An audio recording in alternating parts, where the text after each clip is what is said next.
Hello and welcome to Chats, a television podcast, Season 7, Prisoner Chats. My name is Magellan, and if they really were who they said they were, they wouldn't have expected me to keep the letter they sent me. If I had kept it, I would have been very stupid, silly. But they overlooked one thing. Sentimental people are sometimes stupid. Very stupid. It's Alan. Yeah. I love that one. Sentimentals unite. Gamers rise up more like sentimental. Locket from my long lost love.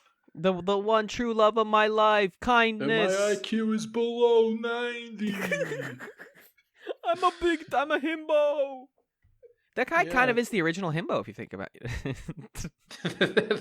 that Austrian barber guy. Yeah, I mean, come on. The second, he's probably the first sexy Austrian, and then Arnold is the second one. Is Arnold Schwarzenegger from Austria? Let's find out. Oh, yay! I did it right. Yay! I did it good. Also,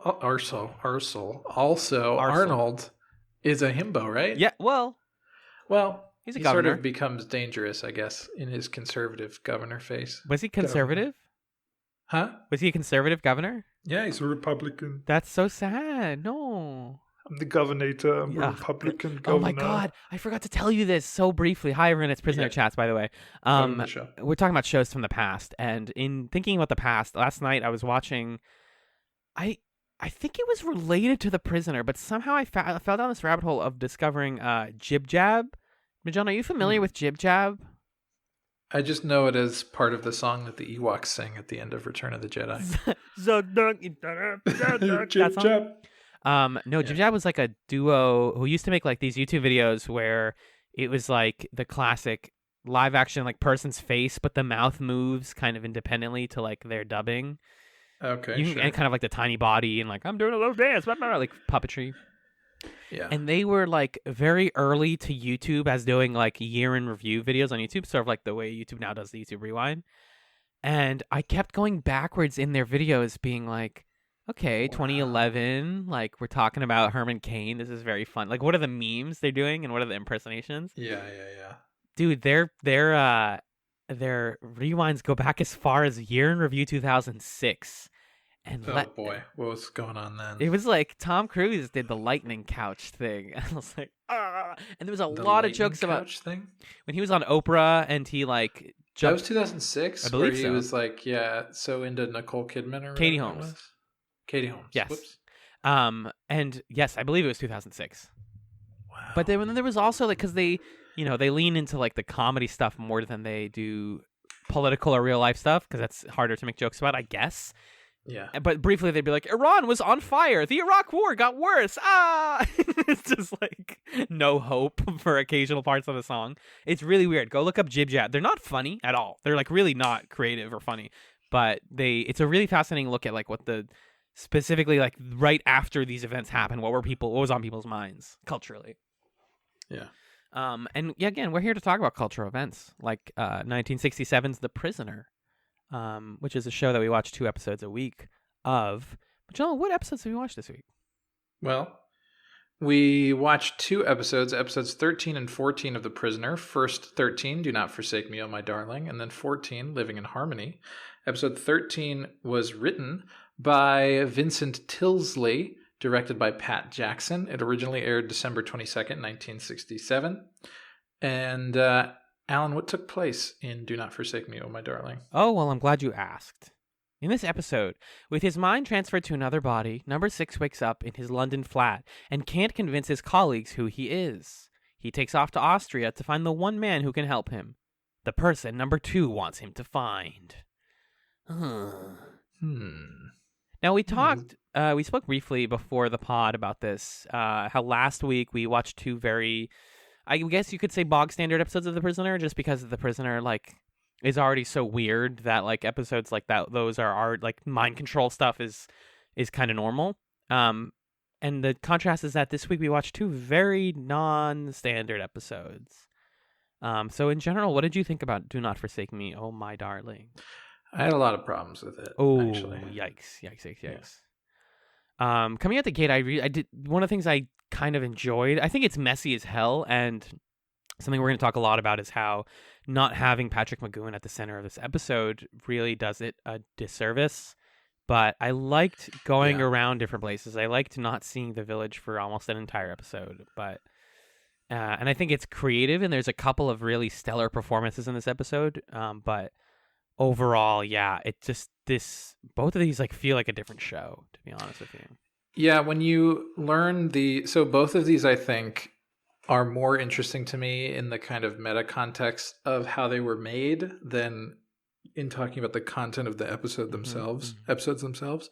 And the first one was made without McGowan at the center because McGowan had to be in the United States filming a movie called something. I'm trying to find the title of it.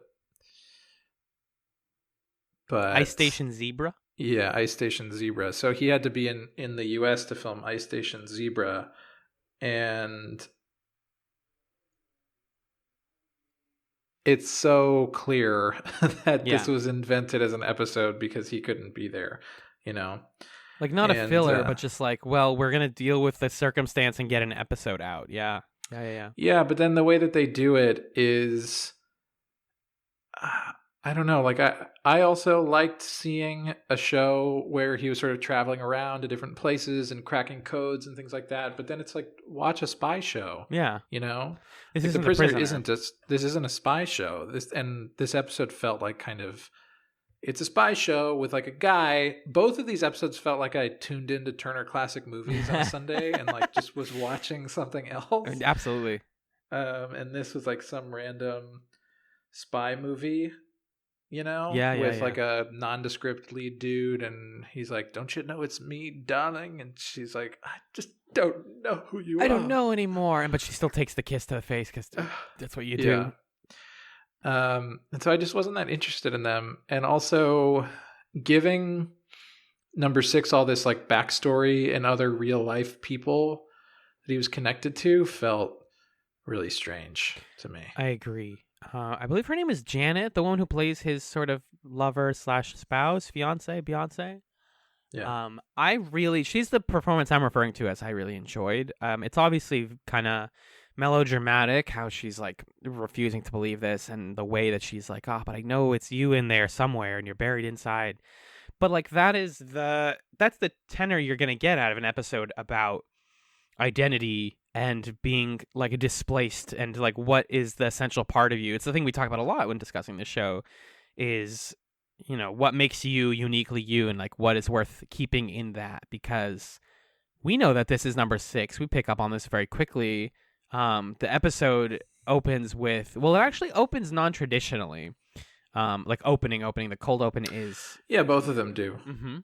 Yeah. And this one opens with like, instead of the theme song, we are in like in an office space or whatever, like a sort of like lounge almost, and it's similar to the one that we saw last week. Not last week, but the last time number 6 was in the UK. It's presumably the same place. And it's these people talking about finding Dr. Seltzman and how we need to find Seltzman. It's very important. And then they have this really, really cool moment about he has technology that lets you like put yourself into someone else's body. And one of them says, talking about like, it's based on the study of thought transference, which was popularized in India. And they're talking about like getting people to believe in the moon landing and how like we were able to do that. Like, why is this out of the realm of possibility? But the main point of this opening is that they say like, what's the benefit to a country, like a military, in having the ability to like put someone else's brain into a person's body? Mm-hmm. And he says like, imagine the power of putting it into like a government agent or a leader's body and having the access to the brain but not the body, and they can like manipulate their way into spaces and stuff like that. Like that's incredibly powerful. Men are stronger than most weapons to get information. So that's kind of like the stakes that we're dealing with, that I feel like is weird because we don't usually. It adds a weird sort of tension to the episode of like, if the bad guys get access to the Seltzman, then they're gonna win the war, and you're like, it's an undercurrent that exists in The Prisoner, but I don't need to have reminded to me like all that this often. Yeah, I was unclear about what exactly the village wanted him for. Like they just wanted control over this like brain switching process, I guess. Yeah. and it brings them to a question, I think you've talked about before, which is like, is the village in cahoots with the British? The British government, right? And I think that those questions are not useful. Like, I think that the point of this is something I was thinking about with regard to the second episode too, because well, actually, let me share this. So here's an interesting piece of trivia that I found. You're talking about the writer from the wiki about this first episode. Oh, actually, yeah. Which is according to a book called The Prisoner by Robert Fairclough. I don't know who that is, or what that book is, but I pulled this from the Prisoner wiki. Had the series been renewed for a second season, the format would have followed that presented in this episode, with number 6 being sent out on missions on behalf of the village. What? Which is kind of crazy. And I'm sort of glad that show didn't happen, because, like, to me, the value of The Prisoner is pretty much entirely allegorical and literary, and whenever they venture into like backstory or lore or like the world and what's going on, I don't think it's particularly good at that. And I don't think that enriches the episodes all that much. So these questions of like, oh, the British government, are they like, they want this guy and they're working with the village, and what the heck? Yeah. I'm not here for that. And I think that could be a totally fine, good show. It's just not the show that I signed up for. I find it interesting also. Apparently there was an original draft of the script that has been got revised to the point that this was produced, and it's described on the wiki what exactly the first script was like. But it seemed like one of the big differences was that in the original version of the script, when you see the British intelligence guy, the main guy, he's talking to like a mysterious off-screen voice who's like clearly working for the village. So that like explicit connection they took out to, I think, get you to ask the question of like, whose side is who on, right, and all that. But then all that you really get from that question is like, what if the British government's working with the village? And it's like, okay, so yeah, that's crazy. Anyway, let's keep doing the show. It makes the part where he gets back onto the village and like the helicopter lands and they bring Saltzman there. I'm like, wait, oh god, now I'm back in this show. Like, it really feels like you said, like it's another show happening that's being brought onto the set of The Prisoner, and you're like, wait, and that's kind of intentional, but the whole it really clashes with what the rest of The Prisoner is. And I think most of my notes here are like about how all the different spy scenes, like the dinner party scene and like him driving through the countryside. I'm like, this is not this show. This is a cool show that I would like to watch occasionally, like you said, on like Turner Classic Movies or whatever. It's corny in that 60s way, but it's fun and engaging, and there's a little bit of thriller to it. But like, this is not my beautiful prisoner. Right. And I think it opens with a real, like, after that cold open, that part's already like, hey, this is not a normal episode. But once we've established that like 6 has been body swapped, him waking up in first person in his old house is a really great bit of like cinematography storytelling. Yeah. Because he wakes up and he walks by the mirror several times, has a whole conversation, and we start coming to question of like, does he know that he's here? White, and then he looks in the mirror and like has this freak out. Yeah, so it wasn't clear. I think a couple things weren't clear here. Yeah. Another thing that was different about the original script from what I read is that he, in the original version, wakes up in another body and storms off to go resign, as if he had his memory erased in the time between when he was on the village, basically on the island. Yeah. And so he just thought he was waking up on the day that he resigned, and then he shows up and he realizes that, oh, that was a year ago or whatever. And in this, it's unclear to me whether that still holds true or not, because when he talks to his fiance, but let's talk about that in a second. When she comes in, he's like, oh, but he saw you yesterday at your birthday party. And she was like, that was my birthday party last year. Yeah.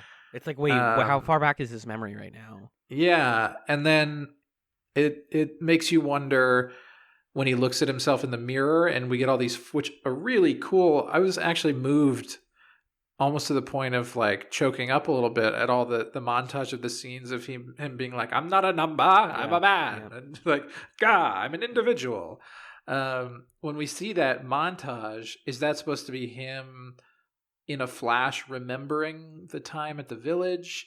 Is that supposed to be him like boiling with rage that he's in someone else's body? What exactly is motivating this Patrick McGoohan clip show, other than the fact that Patrick McGoohan's not here this week? And so we want to make sure that you see his face and remember that he's in the show. I wonder if it's even like, hey, these are memories that are being pulled out. Because the way I understood it, that this mostly squared for me until this scene was they took out all of his memories of the village so far, however far into the village timeline he was, and put him a year before he resigned, or like a year before he ended up on the village. So that includes him resigning, all of these scenes of rebellion, all of this stuff, and it's that stuff flowing out of his brain into the other guys. Because they don't show, I think a lot of my notes here are about like how they kind of are clever with the way that they show like a body-mind swap happening, as well as him realizing that and him reacting to that. I think it's all handled very deftly, at least compared to like modern television, how they would do this. But yeah, I thought that was kind of him being like, oh, these are all memories, like important character-defining memories that are being removed from him. And so the 6 that we're working with in this episode is much more confused, nervous, and angry. Interesting, because they're leaving those memories in the original 6. Is that what it is?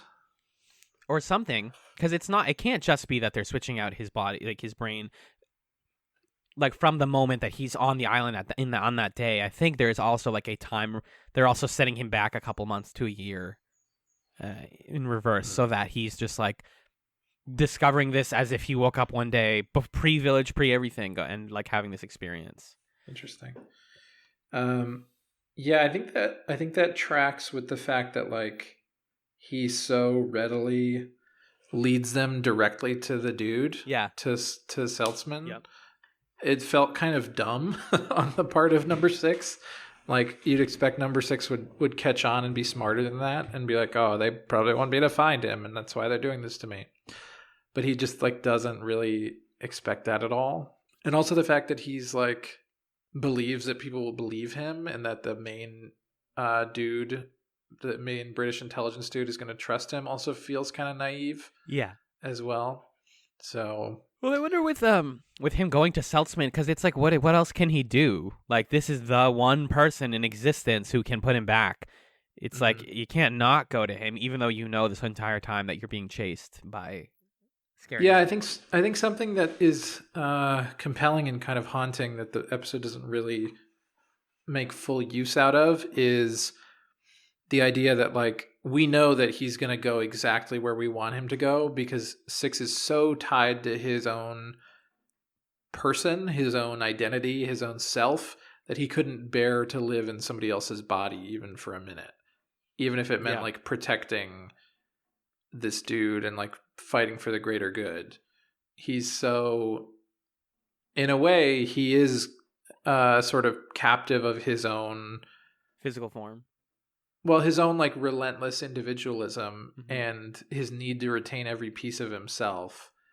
And it's just interesting that like he can't conceive, like he can't, even though his mind is intact in this new body, he can't conceive of it as like himself unless he's in his own body. And that allows the village to control him, because they're like, well, now he's just going to do exactly what we expect him to do. Because he would never just like live his life in a different body just to keep living and thwart us. So yeah, I think the episode didn't really stress that, but this idea of like using 6's own kind of resistance and rebelliousness and individualism against him, or like for their purposes, that I think is a an angle of this like individualism theme of the show that the show doesn't always explore, because I think it always presents Six as like correct. Yeah. You know? So yeah. And the show keeps all this individualism stuff in mind even as we move forward in the plot, because when he goes back to the agency, he's trying to tell the guy, Sir Charles, we later learn his name is, where he's trying to tell him like, you know who I am, I'm me, but like he's not going to tell the viewer of the show like, my name's Doug Steinfeld, because we're not supposed to know what number 6. His name is not important, but instead, because he's in a secret agent group, he's like, you know me, I'm ZM73. And they're like, oh, like, okay, now I know what you mean to say, because everyone has a secret code that only they know, and a secret password as, like, double protection. And, you know, he can only be defined by his role, even outside of the village, because his, like, sense of self is his personality and his body. It's not his name. His name never matters. That's why we don't hear it.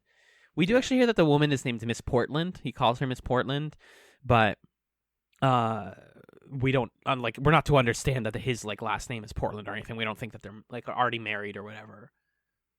And it's great that Sir Charles is like, you're in a paradox, because if it was you, then, or if it was somebody else lying, then they would have just got all this information, and this is exactly how they would lie to me. So instead of believing you, I can just put a guy on you 24/7. That seems good, right? And then 6 is like, that would be a waste of someone's time. And then the guy's like, don't worry, he'll get paid. He'll get paid. He's like, that raises a fun hypothetical of, like, there really is no way to convince everybody that you're you. Eventually they strike on the handwriting thing. Yes. But even that, you know, someone could like learn your handwriting, I guess. Yes, easily. I got in trouble back in 5th grade for forging my parents' signature. Oh, you did? What'd you forge it on? It was like a math test that I got. Progress report? No, it was a math test that I got a C on. And it was like, if you got a C or less, you had to have your test signed by a parent. And I signed it, and like I handed it to my teacher. She immediately was like, Alan. And I was like, what? She's like, this doesn't look anything like a person's signature. I go, what? Your parents say, like, you did not do this successfully. And I had to have this whole conversation with Miss Rutherford about like, yeah, I don't want them to see the C because that's the only one I plan on getting, and I'm sorry. And she's like, it was like a whole thing.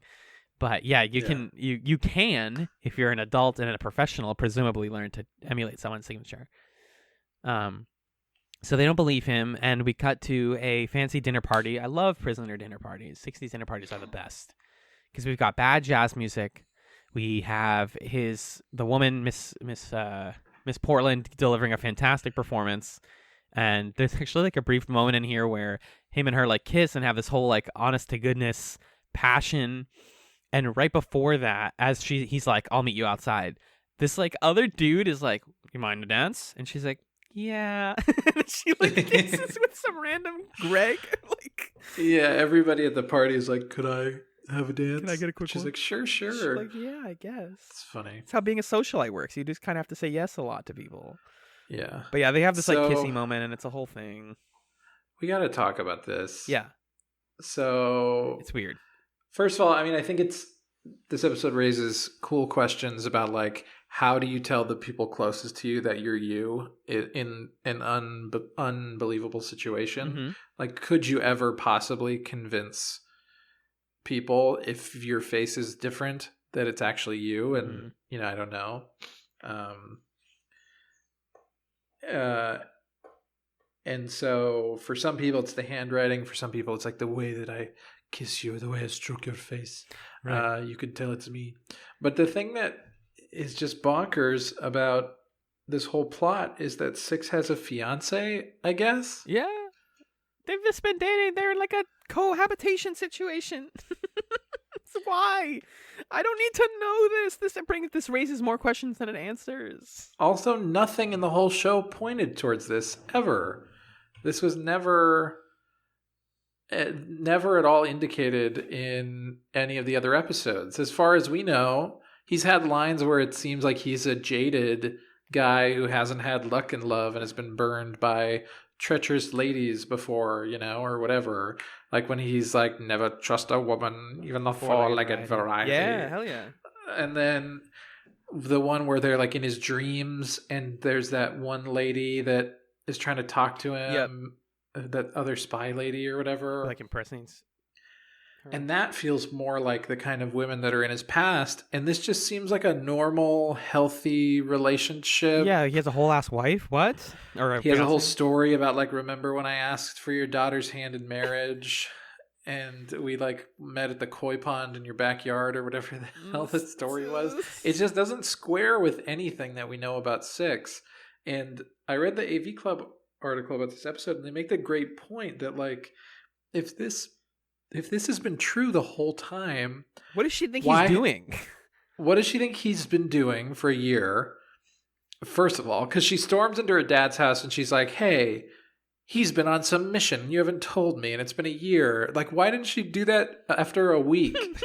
First of all. Second of all, why the thing that's brought up in the AV Club article is if he's just had a fiance this whole time, why hasn't the village used that against him? And been like, hey, this is pretty easy. Here's your fiance. We're going to like shoot her in the head if you don't tell us why you resigned or something. Yeah, like you guys have leverage, actually. Easy scheme. You don't have to go into his dreams or like make a body double of him somehow or like all the other crazy stuff they've done. He's got a fiance right there. She's clearly not a secret. Because whoever you're working with knows. My only guess, sorry to interrupt you, is like if it's Sir Charles's daughter and Sir Charles is implied to be working with the village because he's also looking for Seltzman and using the village and they're working together, then is he like, don't fuck with my daughter? But I guess, but it is another thing.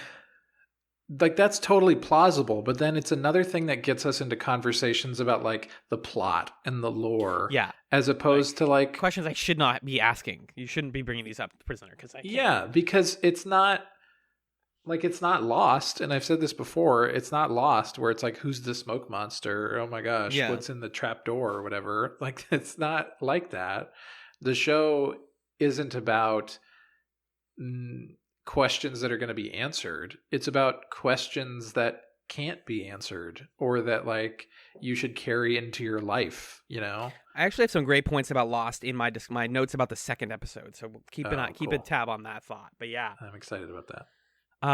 Yeah, it's just too many questions that you shouldn't even bring up because again, we know like what are we 3 or 4 episodes from the end? Like they're not going to get to. This is not the stuff that the show wants to get into. It's not the stuff I want to know. So why bring it up? It just adds more confusion to it. Yeah. But we continue with the Seltzman plot, and this, progresses as a standard spy movie thing. There's this really like mesmerizing scene in a photo store where Six goes in and is like, hey, like I was here a year ago and I had some prints. I know like it wasn't me, but I have my order number. Like, you know who the person is, right? That's whoever. And the guy's like, yeah, sure. Like I kept the prints. Now let me double check. Oh, it looks like my like intern or whatever lost all of your what are they called? Transparencies. So like I can't get you those anyways. And then he's like, okay, well, I don't want them actually. He like figures out like this guy's probably working for someone or this is stupid, whatever. And then he's like, can I do a passport photo? And he's like, yeah, our photographer's on vacation. He's like, okay. And it's just like this like very weird, like they're full eye contact, like very strange scene. I did really enjoy it, but it was so weird. But it really just, it amounts to Six he eventually finds the transparencies and pulls them up. And it's such a spy movie scene where he's doing this code cracking. And I do love it. I think it's awesome when he's like, they have numbers on them and they all correspond. Each picture corresponds to a number. And if I put the number up in order and then put a black light on it or put like my lens on it, then I can see that Seltzman is in Kandersfeld, Austria. But that's just, it's so out of character for the show. Because now we're in spy movie. Now we're in a James Bond plot. Yeah.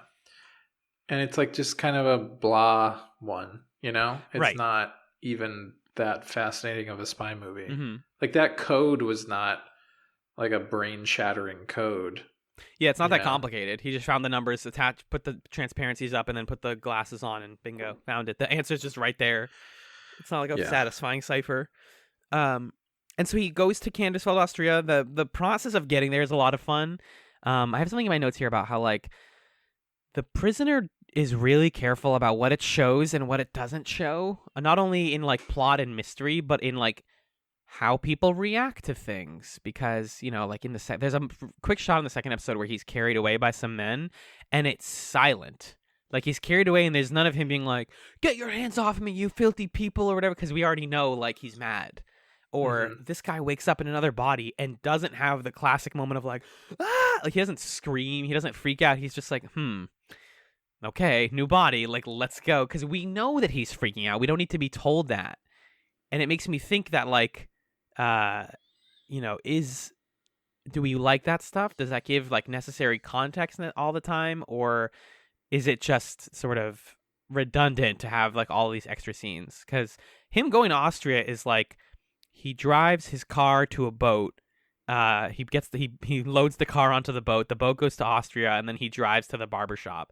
It's like a whole thing. And then there's like all these really bad composite shots of him driving through the countryside. But anyways, we do get there, and in this like really pretty village, he gets to like a restaurant, and they're like, "Oh, that guy's a barber here." And he goes to the barber shop, and he's like, "I want a cut, sir." And the guy's like, "Sure, your hair is really short though." And he's like, "I don't actually want a cut. I know you." And he does the whole like, you know me, I'm this guy. This is what I used to look like. This is my photo. And he's like, "That's impossible. Don't believe you." And yeah, the part that you called me at the beginning that's actually very nice is Seltzman and Six had a pass together, and he's like, "Oh, you have you have like a letter I sent you, and you would have, if you were smart, thrown it away. So you probably don't have it." And he's like, "Yeah, but I'm also very sentimental, and I kept it because I missed you, my friend." And I'm like, "Aw, that's very friendly." And yeah, he gets the letter. It's the same handwriting. He's like, "Okay, I know who you are." Just getting to the end here, he fights the people who are chasing them in the basement. He loses. He gets taken back to the village along with Seltzman, who is asked to switch the bodies back. Except instead of doing that, Seltzman gets the upper hand on everybody in the village because he puts his body into the Colonel. We learn the guy's name is referred to as the Colonel, the other body. And so that guy is allowed to go free and do his work in the military. And Six's like monologue at the end is like, "Yep." And then Saltzman was the ultimate winner because he got to go continue his research in like a healthy young body, and his like old decaying body is now possessed by like a sad man. Yeah, it's dorky. It's like a cute but dorky ending, I think. It's really different. And I kind of I respect the show for being different like that, but I don't know. I mean, you tried it. They tried it. They did what they could, but it's just lame. Yeah. I just don't think it's good. I think it muddles a lot of what is like the sort of clarity that the show had around, this is a guy, he's number 6. You don't know his name. You don't know his past. You know that he's stopped being a spy. You have no idea why. You don't know a thing about him. Here he is in like wacky scenarios where they try to crack him. Right. The purity of that is what really appealed to me about the show.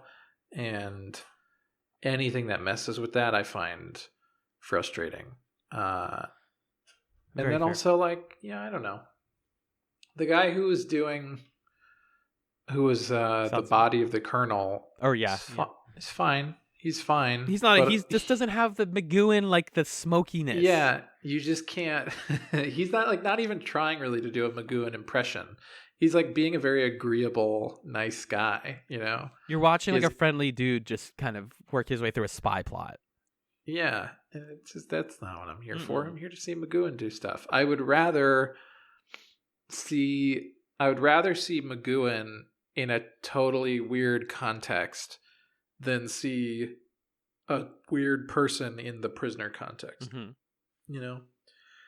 So yeah, I wasn't crazy about this one. I didn't really like the other one either, but I don't know. I think this one's probably worse. Okay, well, that's fair.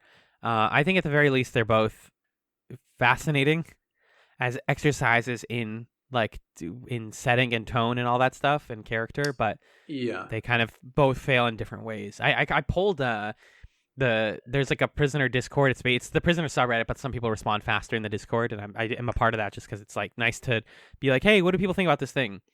And I didn't ask about this one, but I did ask about the second one, and it seems like a lot of people are actually on your side and are like, yeah, I skip the second one. I skip Living in Harmony every time I rewatch it. I think it's an interesting one to talk about in that sense. So let's talk about it. Yeah, do you have some spare notes before we go? I know I saw some stuff about like the writer of this one that you had. I do. So something that I found funny about the writer of this one, Vincent Tilsley, I decided to check on the wiki, or Tilsey, maybe that's what it is, to check on the wiki, just like click the pages for the writers and directors of these to see if I could learn anything about them. Yeah. And I don't know if Tilsey wrote any of the other episodes or not, but this paragraph from his page on the Prisoner Wiki is very fun. Tilsey gave up writing for television and became a psychotherapist when his 6-hour drama ITV Sunday Night Theater, The Death of Adolf Hitler, 1973, was cut down to less than 2 hours. So I just love, like, that sounds exactly right, that this episode was written by a future psychotherapist who would get pissed that his Adolf Hitler story got cut to movie length instead of being a weird how dare they 6-hour epic. That's hilarious. In the AV Club review, they talked about the movie Ice Station Zebra. Oh yeah, and said that it's like a completely mediocre movie that McGowan is like the best part of, basically, which I totally believe. I looked at of course, he plays a British spy named David Jones. Beautiful. Oh, beautiful. Yeah. I'd love to see that. I looked at the like poster of it, and yeah, it's very like we got a bunch of famous people from our famous white guys from Hollywood to do like a fun outdoorsy action movie. Like yeah, it's like Burt Lancaster's in there or whatever. Yeah. Vincent Tilsley actually wrote another one of our favorite episodes, The Chimes of Big Ben. Interesting. Yeah. Okay. So that's a good one. He can do good episodes. I believe that. And I think there's worthwhile stuff in here. Like, I also do think it would have been a valid village scheme to put Six's brain in somebody else's body and send that body home just to fuck up all his, like, relationships. Yeah. And then bring him back and be like, now there's nothing for you to go back to. Hope for. Yeah. You, your marriage isn't going to happen anymore. Everybody at your job hates you. So you're fucked. So just tell us why you resigned. Because, like, what's the point anymore? Yeah. But they didn't even do that. Yeah. It was this weird invented thing about we got to capture this Austrian barber mad scientist guy. So. And Six knows how to get to him, so we're going to just use him. It's very convoluted. It's another one of those, like, Six doesn't actually feel like he's the most important part of this episode kind of thing. Yeah, it's like it's your funeral in that way, where there's some larger scheme that they're using Six as a sort of piece, as a pawn within. But then, why? Why am I watching that show? It's a show about this guy and about, like, them trying to break him and the tenacity of the human spirit and all that. I don't think they do, like, Six's individuality being used as his puppet strings very well. I think that's a worthwhile thing to explore, but I don't think that they quite nail it. This is the only Prisoner episode to show number 6 kissing a woman. Yep.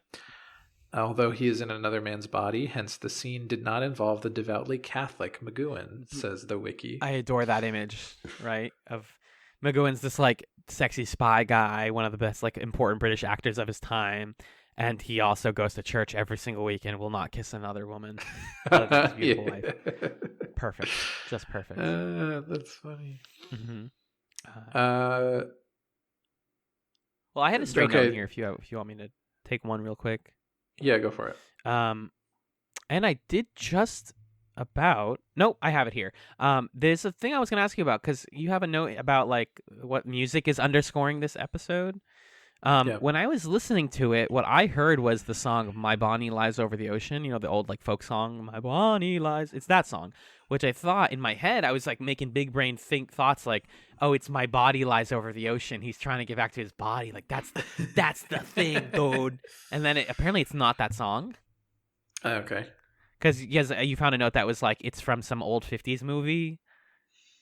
Is that accurate? Yeah, on the wiki it says it's some song called The Ballad of High Noon, also called Do Not Forsake Me, Oh My Darling, introduced in the 1952 movie High Noon. Yeah. I listened to that and it was like, oh, sure, I hear that a little bit more than. Yeah, but then like, what does the title mean exactly? I guess it's about his fiance. Don't forsake me just because I'm like in another guy's body or something. Yeah.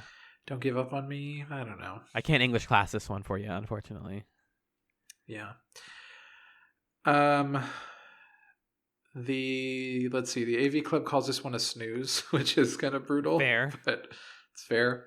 Apparently, so they call the body double guy the Colonel.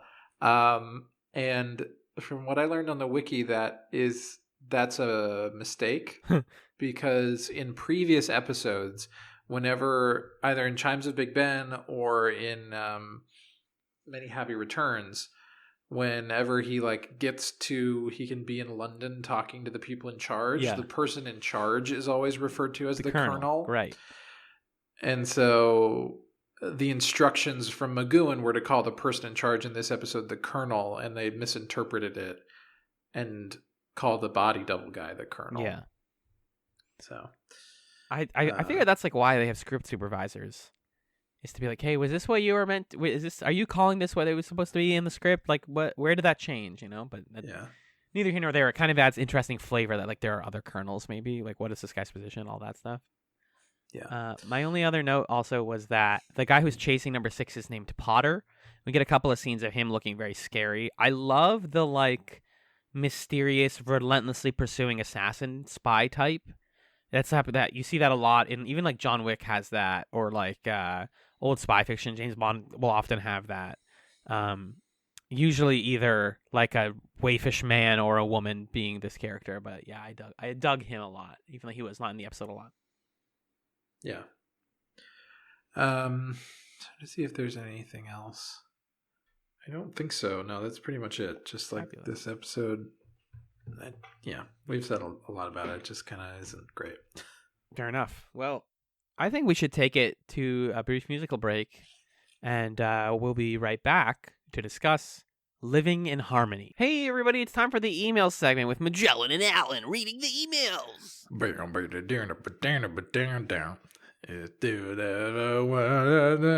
Do you love yourself? Only natural. It's only emails. Yeah. Only. Took you a second, but I could tell you got it. Yeah, I got it. We have our videos on, so you really sold that with your sort of vacant stare. Yeah, you're a vacant stare, and I'm here to read you.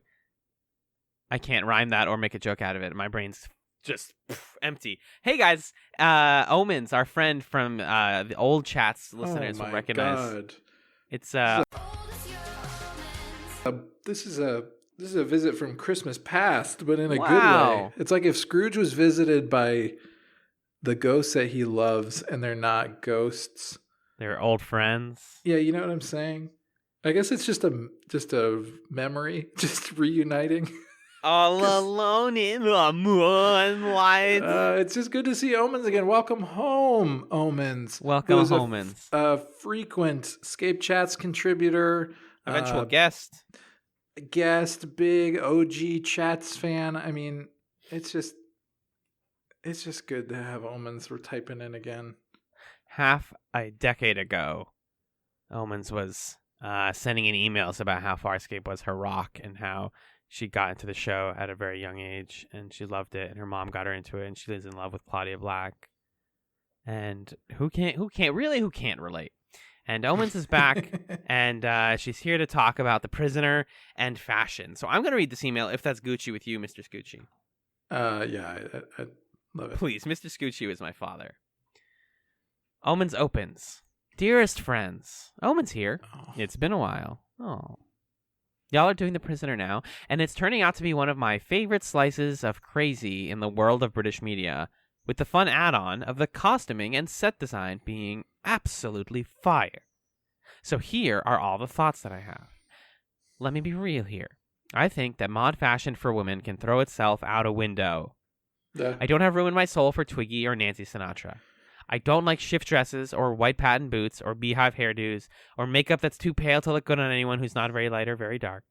And that sort of youth-focused, thin-focused sea change in fashion that happened around this time really sidelined what actually flatters a human body. Hmm. Side note to that, I always remember that you can tell you're watching late Mad Men when the mod scene comes in, because the zoomy zoo scene. Yeah, it gets groovy in late Mad Men. Exactly, it super duper does. Everyone's smoking jazz cigarettes instead of cigarettes. God, Mad Men's a good show, huh? Yeah, that's probably the next chat season, I think. We could never. I don't think we could do it. I think we should. Yeah, No, yes, I do think we should do it. It could be fun. Thankfully, this costuming department appears to agree, because they have gone for an easy Brigitte Bardot sort of look for number 6's Women of the Week. Classic silhouettes in simple colors, jeans that aren't too tight, sweaters for day, and elegant dresses for evening. It's all very south of France, and I'm here for it. They look comfortable. They look like people with lives. 10 out of 10 would recommend. Please dress your women like people. Just snaps, man. All the snaps. And now for the important stuff. The suit. Now it's time to talk about Patty McGee. The suit, it's long, it's lean, the trousers are skinny, the shoulders are square, and Patty McGee looks sexy as fuck, says Omens in all caps. Which again, just facts, just truth and nothing but truth.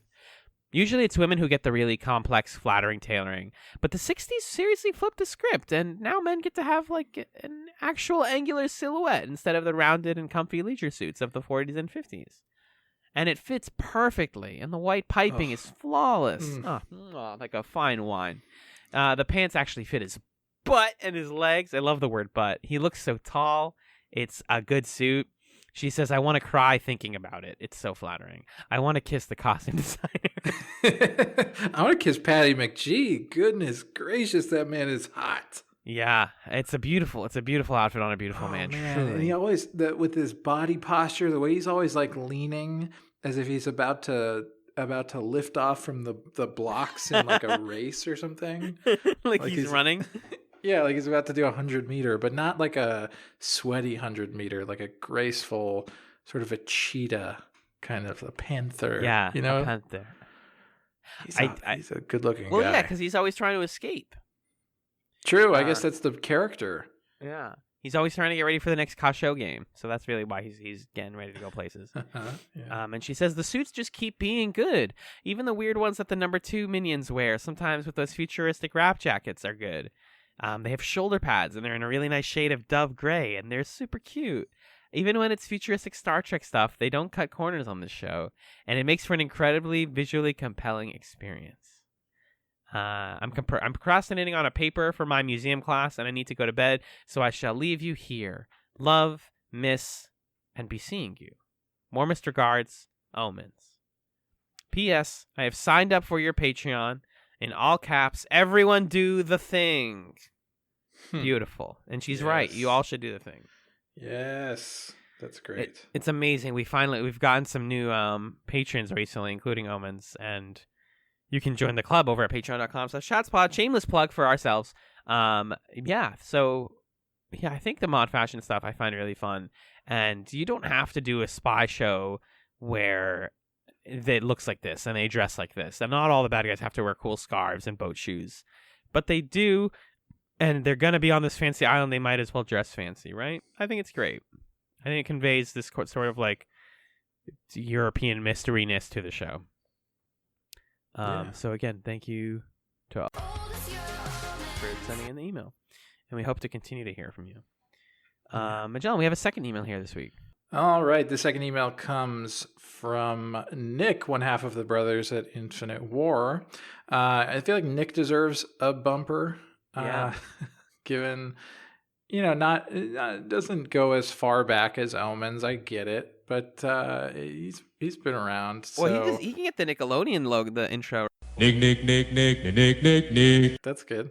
If that's copyright infringing, or if you prefer another song, Nick, please let us know for your intro. But that's what you get for putting that one in for now. Yes. Nick writes about our episode from last week, PrisonerChatz 06. And he says the following: in regards to having the same thoughts to react to something while listening to old episodes. So this is us talking about that machine that could like predict your actions. And how when we listen to old episodes of Chats and like I hear you say something, I think what I'm going to say, and then I say it on the podcast, and it freaks me out. Nick says, I had the exact same experience when I listened to the few that I have guested on. To answer the philosophical question about how long does it take for us to change enough to be a different person, I guess this is one way to test. The day you listen to your old Chats episodes and you don't have the same responses as past you means you're now a new you. So I'm glad we finally solved the Ship of Theseus question. Finally. It was easy. You just have to... Yeah. If Theseus can listen to his old podcast and not make the same jokes, then he's a new Theseus. He's on a new boat, yeah. Exactly. Nick goes on to say, if you want a show that talks about computers predicting people's behavior as the main premise, I would recommend again the other J.J. Abrams show, though more credit goes to Jonathan Nolan, Person of Interest. It is a shame that The Prisoner has so many interesting ideas that in the end it doesn't have time to explore them all as much as a multi-season show could. Yeah, I think we're also finding that The Prisoner also had some ideas that weren't as interesting. Yeah. So yeah. It's a question mark for me of like if they got 2 seasons, whether that would make The Prisoner better or worse. I don't know actually. Then Nick says, agreed, the assassination plot was less interesting. It also didn't totally make sense why he even wanted to have the outgoing number 2 be killed. What was to be gained from that? It's not like the number 2 needed to kill him in order to be promoted to new number 2.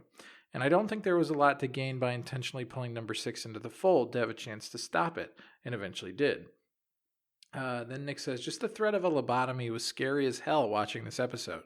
Until we knew they didn't actually do it, I was in disbelief they could actually take that dramatic of a step. But of course they can't actually do that to the main character. Duh. Unless... unless. Yeah. I mean, maybe they get desperate and they do that. Reading up on lobotomies, they were still pretty rampant in the 40s and 50s, with quite high numbers in the USA, but proportionately higher numbers in the UK. So certainly this is a very good to use real threat to one's sense of identity and control, literal attacks on the brain. I loved and hated it. But given how good this drug is to make people susceptible to suggestion and interrogation, and we've seen them slip things into his tea and drinking water plenty of times, why haven't they just pumped him with the stuff before? Yeah. This part bothers me more than just dumping it in plants. It's a good question. I think yeah, go ahead. You know it, baby. It ties back into my theory that this is all a big game and they have to test him so that he passes some sort of mysterious test before they kill him or whatever. Because drugging him would just give them the answer. That's not going to satisfy the conditions of the test. Yeah, right. And ultimately, it's not about the answer, right? It's about the power, the active dominance of saying, like, you chose to tell us because you decided it was the right idea. Exactly. Yeah. Nick finishes up by saying, in regards to Black Mirror, it's mostly great. And the White Christmas special Alan mentioned is probably tied for my favorite episode with USS Callister, because Star Trek horror parody. Keep up the great work, Nick. You keep up the great work, Nick. You keep up your beautiful work on the subreddit with your sibling and go back to work. Get back to work, Nick. Do your jobs. Black Mirror, good show. Lots of good episodes. That Star Trek episode is very faithful at the very least, even if I think that the whole villain reveal of it is goofy as fun. I think the dumber that Black Mirror gets though, are the best episodes. And that kind of mimics with The Prisoner or Twilight Zone, all the best ones are the weirdest ones. John, I would love to sit down with you someday if we had infinitely more time to watch 2019 Twilight Zone, because it's dumb, dude. It's just really stupid. We could just do the Twilight Zone. Good. And then we watch the one with J. Michael Straczynski and Rockney O'Bannon that everyone hates. We'd watch all of them. We'd watch every iteration of the Twilight Zone. That's a lot, dude. Yeah. Okay, we'll do it. All right. That's our next show. Just kidding. Unless. Well. Just kidding. No, just kidding. No, Unless. No, it's actually literally not. Yeah, our next one's Mad Men. So. What? No. How many episodes is Mad Men, John? We'll look it up off the air. Thank you for sending It's only 1 million episodes. It's only going to take us 20 years.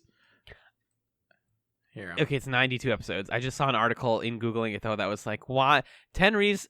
What's the article? Good. What's it called? Mad Men. 5 reasons why Don Draper is the lead character. And 5 Oh, I didn't read the second. They buried the lead. And 5 when reasons you click why through he's it, not? Is that what it is? 5 reasons why it's Peggy Olson. Yeah, I mean... Okay, I thought it was just like 5 reasons why he's the main character. Both of them. It's both! It's both! Isn't that the conceit of the show? Yeah. Okay. Ooh, Mad Men ending explained. Mad Men, the tragedy of Betty Draper. Oh, I can't wait. It would be interesting to do a critical comparison of Mad Men's dual protagonist situation and the Newsroom's failed dual protagonist situation. With what's her face? Yeah, with what's her face. You can do Mackenzie? it. No, not Mackenzie McHale. Alison Pill's character. Yeah, what's her name? Whose name, obviously without looking it up, Yep. is... You got Will McAvoy, you got Mackenzie McHale. Mackenzie McHale. You've got Dawn. Shoot, Sexy Magellan, Dawn. no. I'm seeing her. I'm sorry out to Alison Pill. You're a wonderful actress. You're very The good. guy said, I'd love to call you to her. Jim is in love with Maggie Jordan. Maggie, that's right. Yeah, because it's supposed Also, to be I just Maggie found- and Will are both protagonists, but then it kind of messes that up. Dude, I just need to stop looking on the internet because now I found a video from 2015 where Jeff Newsroom does Will McAvoy and the Dumb and Dumber guy in the same sketch. I'm done. Oh, good. No, that's it, guys. Oh, good. Oh, good. Chatspot@gmail.com. Thank you so much for emailing us. We'll be right back to discuss the second episode for this week. I'm not telling you what it's called. You'll hear it in 2 seconds. There it is. What's it called? It's the Western one. What was that one called? Yeehaw, cowboy. Yeah, it's called Living in Harmony.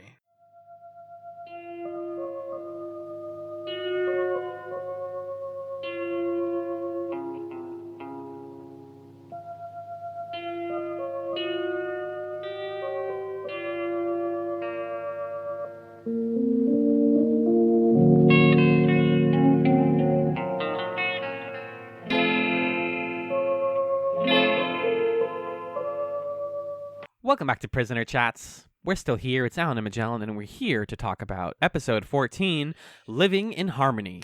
Yes! This episode was written. Yes! It was written, but yes! It was yes! Sorry, I'm broken. Right. Right. This one was written by David Tomlin and Ian L. Rakoff. It was directed by Tomlin, and it aired December 29th, 1967. This is the last episode of 67, folks. And Magellan, what can you tell me happened in Living in Harmony? In this episode,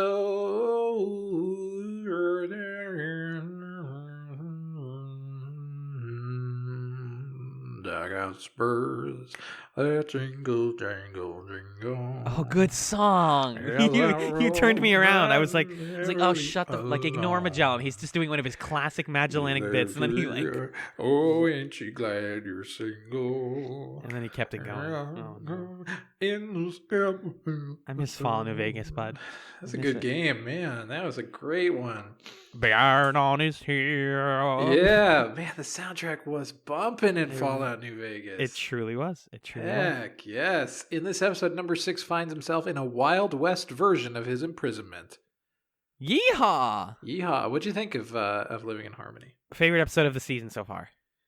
No, it wasn't. No. Was it? Unless. It's one of the most interesting episodes. It's going to be one of the most interesting ones to talk about because I think it tries something bold, just like we said for the last one, where it's like, wow, you really went for it here, didn't you? I almost would have liked it more if it wasn't actually real in the context of the prison. Like if this was just literally, what if the prisoner did a genre episode to emphasize the fact that you can kind of copy paste these characters, concepts, and themes into another setting and have it be distinct but similar, and just do that. Yeah, that's actually a point that the AV Club review agrees with, that I think is cool, of like, what if number 6 was like one guy in kind of a cross-generational lineage of malcontents and rebels, you know? Yeah. To sort of fight against authority in all different contexts. I guess that could have been cool. Like, what if Deconstruction of Falling Stars went backwards? That's Babylon 5 episode for people who are new. Would you like that show if like no, dude? if this week it was the Wild West and next week he's like I can't Ancient even... Rome. Yeah, doing an he's assassination. like, it's Caesar's like, oh, you better use your sword or whatever. And he's like, no, I won't use my sword, Caesar. I'm a free serf. Well, I will stab no Gauls for you, sir. There's so many angles here, but basically, just to like knock out the plot of this episode, because it's really straightforward. Could you tell me? Because we talk about second episode syndrome. When you watch both of these in the same evening, it's kind of hard to pay attention to the second one, right? Yeah, and I suffered bad from second episode syndrome. It was rough. I was not watching this one very closely. I see here that 90% of your notes are just from the wiki. Yeah, again, most of my interest in this one is about the context and the thinking behind making it as opposed to the episode itself. Right. Yeah. Basically, in this episode, Six finds himself in, like we said, a Wild West version of the village. It's sort of the village, and at first I genuinely thought they were just doing, like, what if a rival happened in the Wild West? Like, he is riding his horse instead of his car. Yeah. He gets ambushed by mobsters instead of by Top Hat boys.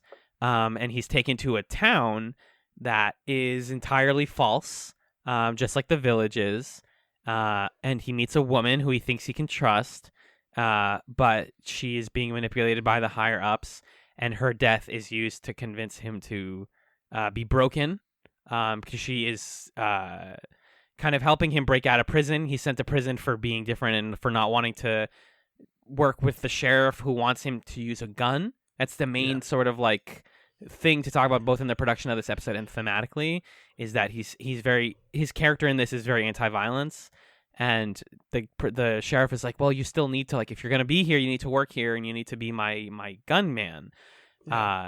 He is watched over in his prison cell by a boy named Billy, who is just it's kind of complicated, like what's this guy's mental state going on, but he seems to be very like passive and also aggressive. Not passive aggressive, but passive in personality, but aggressive in his rage.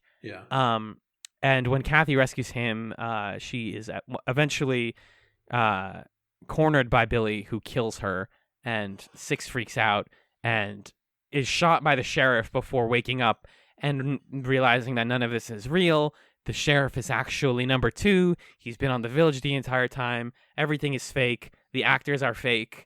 And are they, though? Because then the guy who's playing the kid, who is number 8, like actually kills the woman who plays Kathy. And the episode ends on like the 2 of them lying dead in the saloon.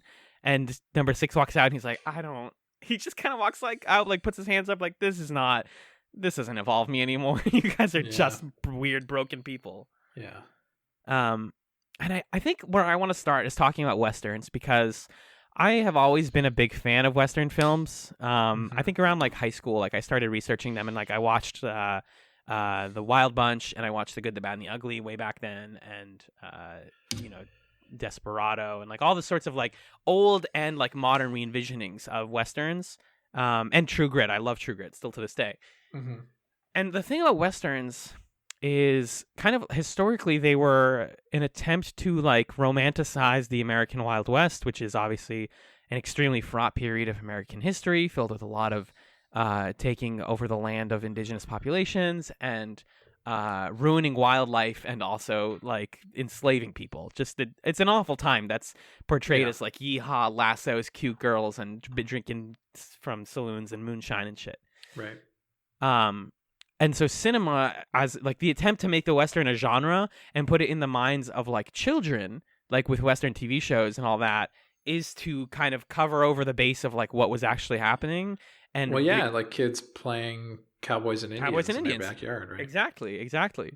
That's entirely been the narrative of like early Westerns, and now, when you see a modern Western, it's usually in response to that, and like the setting can still be interesting. I still think a lot of Westerns are important. Also worth noting, like the history of Western films often being directed and produced by Italian directors and writers, and this whole like foreign, because we have like French New Wave happening, so like American directors are pulling from the French, and now Italians are coming here. The spaghetti Western is Yes. is a different genre than the Western. Than the Like, it's Western. much more grim and sort of a subversion of the American version of like, oh, the West is this amazing thing. Yeah, exactly. So the Yeah. spaghetti Western kind of being this response to the traditional Western, and now we find ourselves at this point where they don't really make Westerns anymore, but when they do, it's kind of like Quentin Tarantino, who already has a fetish for old cinema, and in addition to feet, just being like, wouldn't it be cool if a bunch of like black characters were cowboys? And it's like, yeah, I guess, but like that's kind of like the Hamilton thing, where just by changing the race doesn't make it cool. Yeah, I mean, and he's doing a sort of like blaxploitation meets Western thing. Yeah, that's like where we're at nowadays. But yeah, the reason I bring all that stuff up is what succeeds in this episode is that now we're in 1967, and we kind of, I hope that the creators of The Prisoner know that like the Western is a very like false genre based on lies, and that's why you have Six kicking over this horse, this saloon, and realizing that all of this is a facade. It's like, yeah, even the concept of a Western in this type is a facade. There is an episode of Crusade, which was it's a spin-off show of Babylon 5, where they kind of like do a sort of Western motif. And I literally thought the set from that episode was the same saloon used in this episode. Like, there are shots where it looks identical. And I was like, it's all fake. Not that they're using the same set, but maybe they like, it's just a table, like background, like every saloon looks the same. So I think it's fascinating. Yeah. Like, they know that like this is already fake, and the village is using that to manipulate Six, who's a a relatively young person in the 60s. Who's like, yeah, Westerns. I know what I do in a Western. I like get the girl and I run out of jump escape from prison. Well, and Westerns are, they're a genre that glorifies exactly what you would think Six is all about. The sort of like rugged individual spitting in the face of authority or the system. The heroes of Westerns are people who do that. Exactly. And this is like, we were talking about how far back could you roll like a premise like this, and even the Westerns also were borrowing heavily from like errant knights' tales, and just like, this is a guy who goes on his horse and goes to a new town, like the Arthurian legend kind of thing. It goes as far back as you want it to go. It's a classic example of a story, but I think framing a Western and making it about like, how do you frame violence in this, and what is introducing weaponry and stuff like that, and the ability to kill others to this story, like, affect, like, for example, if number 6 found a gun on the village, would he just shoot number 2 and be done with it? Would that accomplish anything? Like, where does that fit into this? Yeah, it introduces this this idea into The Prisoner that we haven't really seen expressed exactly this way, which in the background information on the wiki, I saw this quote that I want to share. So Patrick McGowan said in an interview that this episode came to be because the show was short. Well, I'll get to that part in a second. Yeah. But essentially, he says that the goal of Living in Harmony was to make this episode as visually exciting as possible, but still retaining within it the part of the theme of violence doesn't pay off, which I haven't understood that to be the theme of The Prisoner, the idea that violence doesn't pay off. Because I don't know that there have been many episodes where Six has had to make the choice of like violence or not violence. The only time I can think of is It's Your Funeral, when he says like, oh, we shouldn't assassinate number 2 because that will only beget more violence. So this episode centers around this sort of moral conundrum of the judge is basically trying to force Six to use a gun. Right. Because all the toughs keep beating the shit out of him, to the point that he has to be in protective custody at one point, and then he becomes the sheriff of the town, and then it's like, you can't be a sheriff without a gun, and it seems for some reason like the village is fixated on making Six use violence, which I find, I don't know about that. Like, I do think that that's an interesting thing to explore, and I do think that that is a subversion that works particularly well when this is framed as a Western, where it often, the heroes of Westerns are also the quickest draw. Right. This episode literally has a Mexican standoff. Like, yeah. And in this episode, that when he shoots Billy, it's framed as like this big moral failure. Like that's the moment where it all unravels and falls apart. Yeah. And when he's lost himself. So in that sense, I think that that's compelling, but it doesn't, I don't feel that it connects to any other parts of The Prisoner, the show, for me. Because I haven't known Six to be someone who abhors violence. I think he doesn't really want to get involved, and it reads as genuine to me that he doesn't want to use violence. But to say that that has been like a central theme of the show, I think isn't entirely accurate. I think the only other time it's come up that I can immediately think of is last week with the assassination plot. Yeah, right. Which is more a question of like revolutionary violence in broader scale. Like, does killing a political figure accomplish things it can, but at what cost? That sort of thing. And I guess it also connects to if Six is saying that he resigned out of a sense of conscience, like he wasn't. Maybe he had to kill someone on a mission, and he didn't want to do that or something like that. But yeah, I don't know. It's a side. I guess my issue with it is it's a side theme in a side story. You know, and also in an otherwise kind of boring ass like episode. Right. But The Prisoner doing a Western, it makes sense. If you're going to do any other genre as a piece in this show, I can't think of another genre where it would have worked, because I think that Six as a protagonist feels as if he kind of has certain things in common with Western protagonists, but then certain things that he's diametrically opposed with your typical Western protagonist. Like he's not Clint Eastwood in Fistful of Dollars or whatever. Yeah. Where he's like murdering everyone. That's not what Six does. But he is like Clint Eastwood in the sense that he like rides in and he does his own shit and he's the boss of the town, and so I was conflicted about it, I guess. I think if the episode was, like you said, it was boring. I think if it was more interesting, I would have liked it more. But it kind of just felt a little wooden throughout. It kind of felt like I was waking up occasionally and being like, oh, we're doing like a cool trial scene, and like Kathy's a good actress, and like that's going on. Oh, okay, now we're just fighting and we're in jail. Billy's like I can't tell if they're doing like he has a mental illness. Like, why is he doing that like quiet? There's a lot of like honestly #problematic stuff in this episode that we can get into, but I mean, otherwise it's the violence stuff works really well. The rest of the episode kind of falls super flat. I understand why people skip this episode when they rewatch The Prisoner, and why a lot of people don't like it.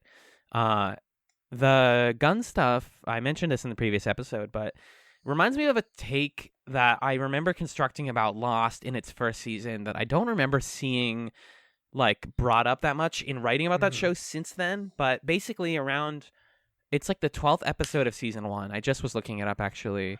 You have all these people on the island. They crashed. Their plane crashed and broke in half. Yeah. They find like a briefcase, and I guess this is like a minor spoiler for the first season of Lost. Sorry, just 30 seconds. Give me that. There's a gun inside of the case. It belongs to a person who was being carried like on the plane.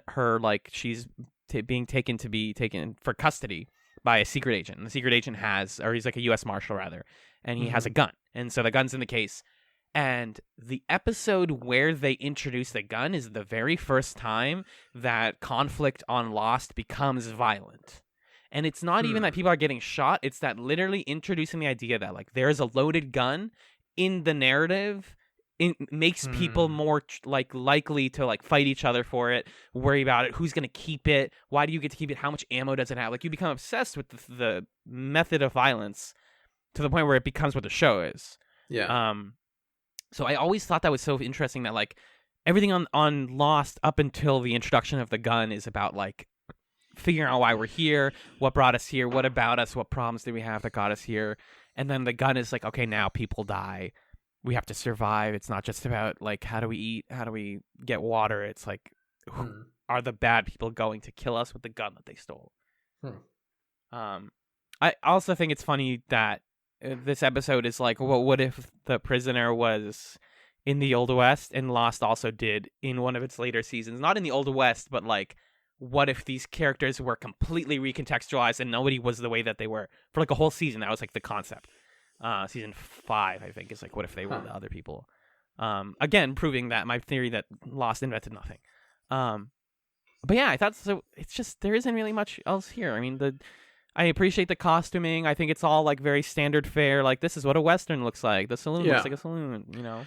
Again, it's sort of, I felt like I was tuning into a daytime movie on cable, and I had the urge to like flip the channel to an episode of Match Game or something to just get the full like 60s TV experience. When you were talking about Lost, the introduction of a gun changing the tone of the show and sort of ratcheting up the tension, making everything center around the gun. I had this flash of like, this is my proposal for a Prisoner episode. Okay. What if number 6 is locked in a room with the number 2 of that week, and the number 2 he's like, "Why'd you bring me here?" And then the number 2 just like puts a gun on the table and slides it to him. Oh. And is like, "Go ahead, number 6, shoot me." The next 30 minutes are just the tension of that. Yeah, and then they just talk, like, that's how they get him to talk about your sort of issue of conscience, is like, what's the problem? You can just do it. I'm letting you do it. No one will see. You were a spy. This was your job. You killed people. Isn't that good? Isn't that be a good episode? I think that'd be really cool, actually. Yeah. I'm super into that. I think that would be way better than, like, we're in the Wild West and we're trying to use the Wild West to trick him into using a gun or whatever. I thought it was hilarious at the end.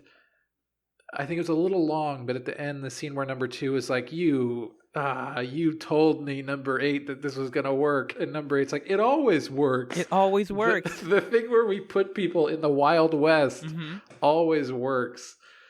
Oh, man. It's a flawless plan. Yeah, I loved like watching the mask come off and watching like the person playing Kathy is like a crying woman who's like, you know, doing her best, and number 8 is actually like a very competent British lad who's like, no, I know how to do this, guys, because Kid is like the classic, like, I'm weird, I'm disturbed, and I know how to use a weapon, and I want to choke this woman and sexually assault her and all this gross stuff.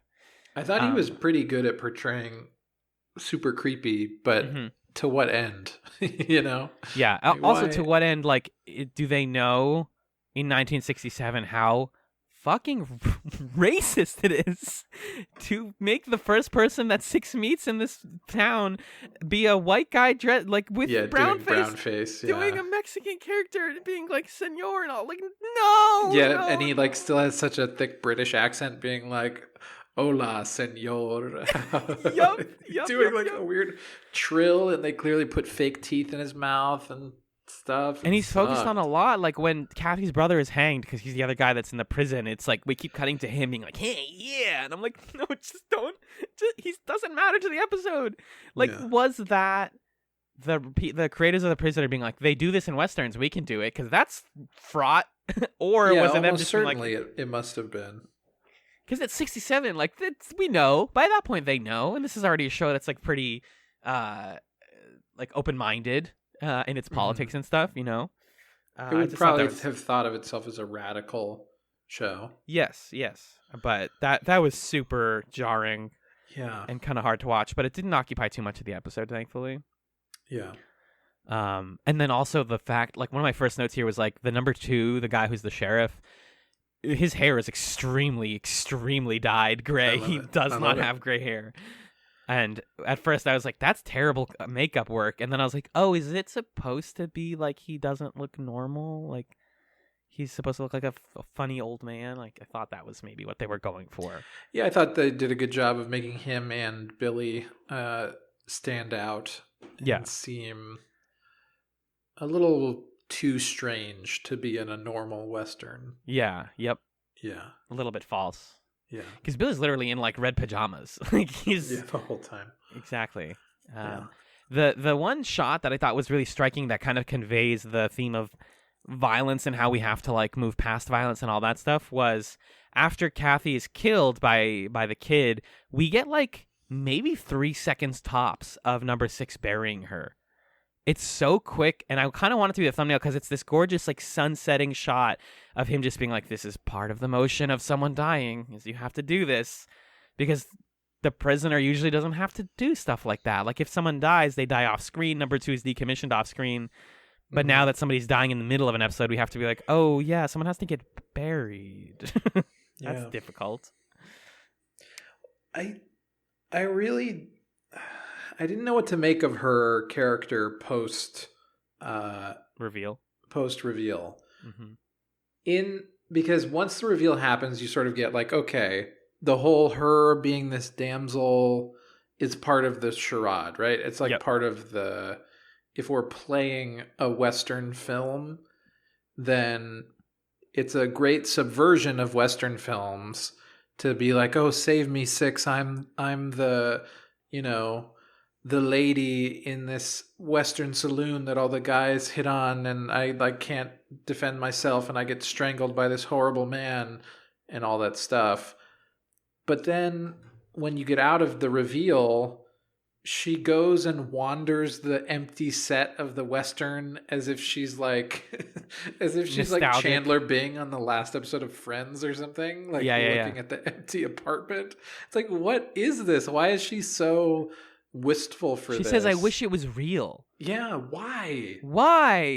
And then she gets killed for real. She gets killed for real. Yeah, also why does she get killed for real? Very like good horror movie shot of number 8 under the stairs being like, God. So creepy. Very scary. Why? What are you doing? What was the purpose of this?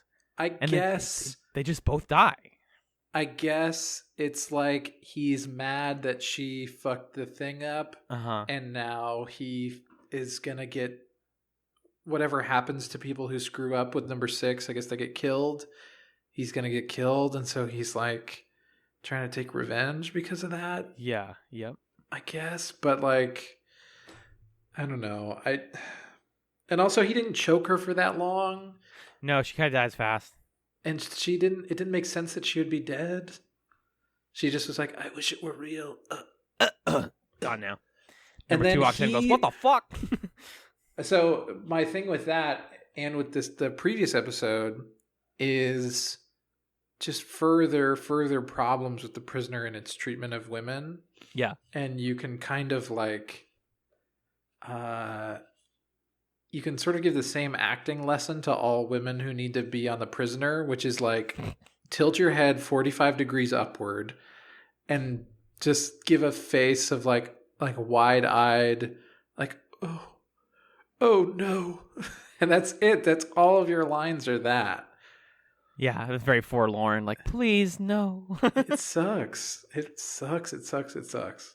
Yeah, if you're going to do it, like, I don't know, subvert it. If the whole thing is that this is all fake and we know it's fake, then subvert it. Don't just do it.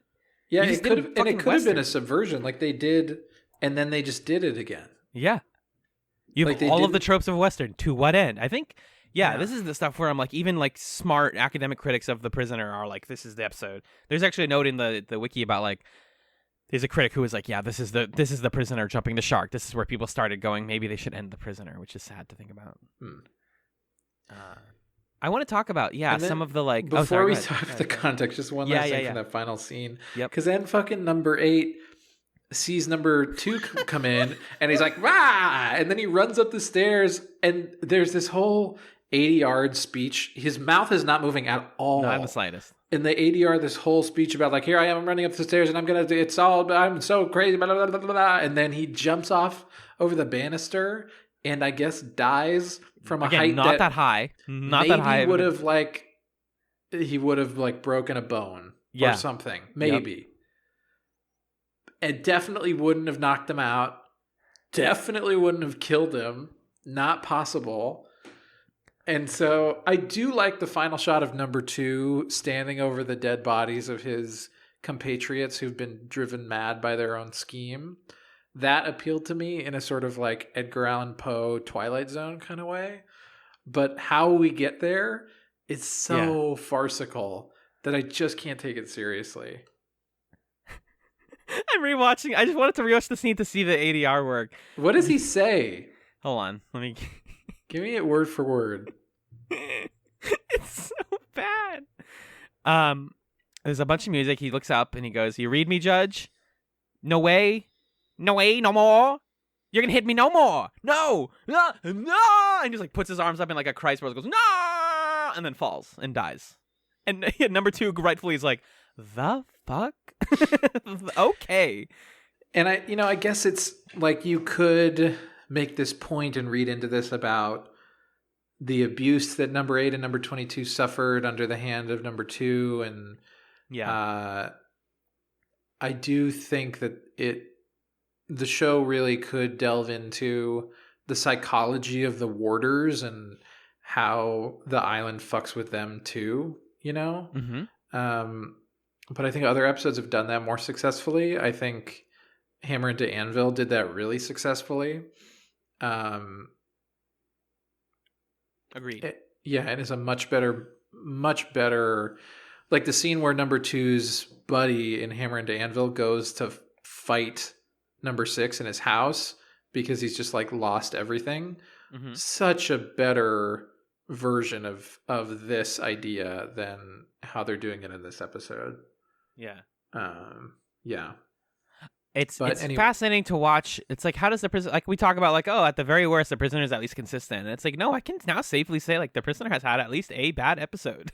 Yeah, right. It's okay. It doesn't make the show overall that much worse. It's just like, oh, they whiffed one. Yeah. Straight up. So there's a lot of interesting context, like you were moving into about this episode. First of all, this one wasn't aired in the U.S. when they originally aired the whole series in the United States. Makes sense. They didn't air this one. Makes perfect. Because, I mean, isn't there also something in there about, like, audiences were really confused that there was no opening? Yep. And there was no intro. So, like, yeah, not only is there no opening, but, like, this episode kind of slides weirdly into canon and doesn't make any sense if you overthink it and all this stuff. Like, yeah, and the isn't there something like the actual presumed reason for why it was not aired in the U.S. was about the anti-violence stuff? Yes. I don't know how accurate this is, but from what I understand, the confirmed reason why this episode wasn't aired is because whatever network was airing The Prisoner, I think it was like CBS or ABC or something. Yeah. They were worried that CBS, yeah. They were worried that it could be interpreted as like an anti-Vietnam message to have him 60s. refuse to take up the gun. Sure. Because this is 1967, so like the U.S. is in Vietnam. It is happening. He's talking about, I don't want to use guns in this like United States Western story. Yeah. Yep. I totally get that. Yeah. The other thing that I find kind of funny and fascinating about this is this episode is filler. So there's more to the quote that I read earlier where in a 1977 interview, Patrick McGoohan said that the episode, this is from the wiki, the episode came to be because the show was short a story and he really had the desire to act in a Western, which is silly. The Prisoner had originally been conceived by McGoohan as a serial of 7 episodes. 7? Damn, I thought it was 8. Damn. But ITC managing director Lou Grade had the intention to sell the series to an American network and therefore demanded 26 episodes. As McGoohan couldn't come up with that many stories, they made a compromise and decided upon 17. In light of these events, McGoohan and the writing staff had to come up with 10 more episodes, one of which was Living in Harmony. As McGoohan would later state, the goal of Living in Harmony and other padding episodes was to make them as visually exciting as possible, but still retaining within them part of the theme of violence doesn't pay off. Yeah. Are you curious about what the original 7 episodes were supposed to be? I am. So I'm on that like Prisoner fan page that I talked about a few episodes ago, where they list out what the original 7 were intended to be. So the intention was that the 7 episodes would be Arrival, Dance of the Dead, Free for All. Yep. Have we seen Free for All? Yes, we have. Which one's Free for All? Number 6 runs for the office of number 2. The Chimes of Big Ben, Checkmate, Uh-huh. Once Upon a Time, Which we haven't seen. and Fallout, which is the finale. Okay. Yeah, that's a tighter version of the show. Straight up. Yeah, I mean it cuts a lot of great. Like there are a lot of really good episodes that aren't on that list that we have seen. Like The Schizoid Man and Many Happy Returns isn't even there. It's kind of a fun contrast. Hammer to Anvil. Yeah, there's definitely good episodes that came out of that limit, that forcing him to make more episodes. But it's kind of a fun contrast to our last season, Babylon 5, where the creator of the show, Jen Michael Straczynski, was being like, I will only do the show if you give me 5 seasons. And like that's unprecedented at the time because people are like, no, we tell you how long your show is. You just keep making it until we can put it into syndication. Yeah. And whereas in this case, in the 60s, McGowan is like, I have a story and I know how to tell it, and it's 7 episodes. And they're like, actually, how about 20 something? And he's like, 17 and it's a deal. Like, what? So weird. The different ways that TV gets sold to networks. Yeah. This was interesting about one of the co-writers of the episode, Rakoff. I don't remember his first name. Ian Rakoff. Yep. I just thought this was cool. For the theme of the episode, Rakoff drew largely upon his personal experience as part of a leftist movement in South Africa during its apartheid regime, as he believed the policies and philosophy of the apartheid regime resembled that of the village. The idea of a sheriff refusing to bear arms was directly inspired by an incident that occurred while Rakoff was in South Africa, when during a night out he had the intention of shooting a man he considered to be a racist, but was stopped by another group member. Rakoff explained, "Later, I was warned if I wanted to go from associate to full member of the group, I'd have to be more disciplined and give up the gun. Yeah. It was irresponsible in that world at that time." In addition to his personal experiences, Rakoff was influenced by cowboy Marvel comics.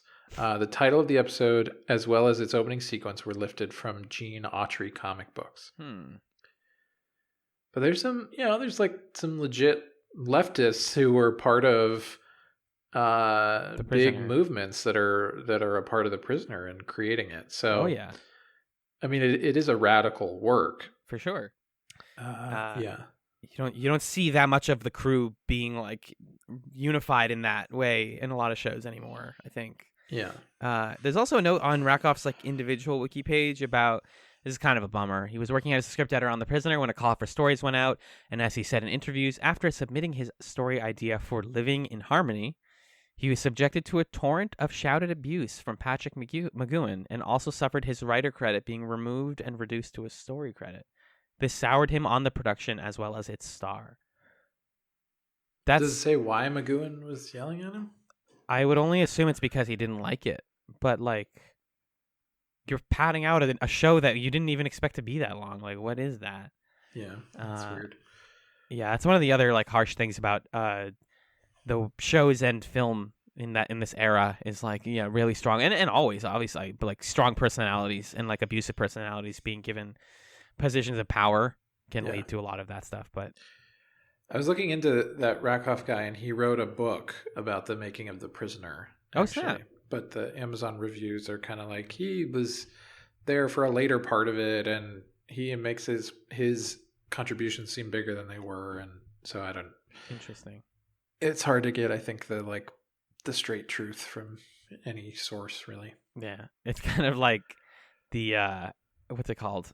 How we're talking about with Fake Doctors, Real Friends, how, like, if that podcast wasn't done by Zach Braff and on Faison, like, who would care? Because you're like, oh, it's the look at me, if the janitor did one, you'd be like, that's cool. But they only have so much insight. Like, this person that's like a tertiary member of the crew, or if it was like a writer, you'd be like, okay, like, it's interesting. Yeah, definitely. But that, I think, is what we got. I don't really have that many other notes here. Do you? No, that's pretty much it. Both of these episodes, I was like, this isn't the show that I was watching. Where's The Prisoner? What happened to that? I think The Prisoner is back next week, man. Yeah, I think in a big way. I'm gonna go out on a limb and say that both of these episodes are non-canonical Prisoner episodes. Wow, spice! I don't think I've ever declared episodes non-canonical in any time that we've watched a show before. Mm-hmm. But I think no, that's too much. I think the first one's non-canonical. Like him having a fiance just doesn't jive with any of the rest of the characterization. So I don't know about that. Maybe this one's canonical, but it just was a little odd. Mm-hmm. But anyway, yeah, The Prisoner's back next week. We're gonna be watching it, and we're gonna watch 2 episodes of The Prisoner. Wouldn't you know it? Next week is the last time that we're watching 2 episodes of The Prisoner. No. Well, at least this version. I mean, we'll eventually watch the entire remake. But yeah, we are watching Barf. episodes 15 and 16. The Girl Who Was Death and Once Upon a Time.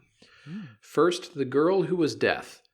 Back in London, number 6 is trying to track down a crazed scientist who is protected by his homicidal daughter. Huh? Cool. Nani? Sounds good. Sure.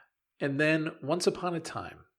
Because all other attempts to break number 6 have failed, number 2 decides to engage him in a game where one of them will end up dead. Well, that's the episode you played. Yeah, that was what I pitched. Perfect. maybe they're going to do it. That's awesome for a second to last episode of your show. Hell yeah, do it. Yeah, that sounds sick. The reason I said The Prisoner's back is, as I understand it, these next 3 episodes are like Patrick McGowan had a feeling the show was going to end and was like, let's tell my story.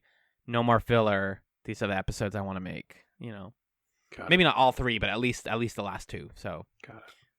We'll talk about it. We will discuss it next week on Prisoner Chats. But before that, we got to take it to the plug zone. It's time to pay the bills over here. Let's do it. Can I do it? You know you can. Great. If you'd like to get in contact with us, there's a number of ways to do that. You can send us emails at chatspod@gmail.com if you have your own thoughts or observations about The Prisoner, or if you have suggestions for things you want to see us do in our bonus content. If you're listening back to old shows and you want to tell us about it, go for it. We'd love to hear any of those things. You can also tweet at us and follow us on Twitter, twitter.com/chatspod. We have folks shooting us memes over there, chat-specific memes. Love it. It's quite delightful. Nick specifically is doing that, and I should give him credit for it. You can also join our subreddit started by the Brothers at Infinite War, Nick and Pat, over at reddit.com/r/chatspod, where they're rewatching. Are they still doing the Yes, they're still doing Throw Chats Thursdays. Yep, we got back to listening back to our first ever show that we covered, Farscape, Scape Chats. And that is a delightful trip down memory lane that you should join over there. I'm a couple episodes behind over there, but I'm also appearing in the comments as I get caught up for the Throw Chats Thursdays. Yeah, I'm pretty behind, but I might start just listening at pace with what's going on instead of trying to catch up on the whole thing. Yeah. All instances of ChatSpod are spelled ChatZPod.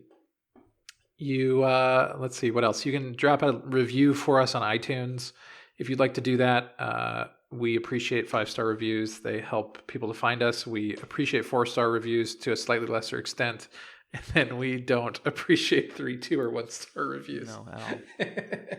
So don't do that. I was listening to an episode of oh my god, the song "It's All Been Done," that Bare Naked Ladies podcast. That I like, sort of. And they read a 1-star review on the air and talked about it. And it's like, guys, don't. That's not cool. Don't do that. Just ignore it. But they read it and refuted it or something. And it's like, this is icky. Come on. You don't need to do this. It's a call out post on your own show. Weird. Yeah. Weird. Anyway. So those are the ways you can get in contact with us and let us know what you think of the show. You can also read here and there. We're doing little bits of writing about The Prisoner, and we'll continue to do that with future shows, I imagine, on our Medium page, which you can either see those posts on our Patreon page. They're open to everybody to see, even not patrons. You can also, I think, find the Medium. We tweet out links to stuff when we write things, so you can find those things there. Speaking of the Patreon, you can support the show over at patreon.com/chatspod, and we strongly encourage you to do that. And we have quite a bit of bonus content that people can access on the Patreon. So at $1 a month, you are showing your support, and then here and there we might decide that we want to make things that are available to all patrons. There was something I said last week would be up. I'm still going to be coy about it in case it's not up yet, but there are things in the works that are like series that will be available to all patrons regardless of pricing level. That we're in conversation about. $3 a month gets you access to 3 bonus shows a month that you can vote on. So this week we're in the month of May. We already put up a commentary for Sky High. We're going to be piloting Pride and Prejudice next week. And then at the end of May, we're going to be commentarying A Knight's Tale, which is very delightful. Film. Speaking of errant knights. And then you can back us at $5 a month if you just love us that much and you want to do that.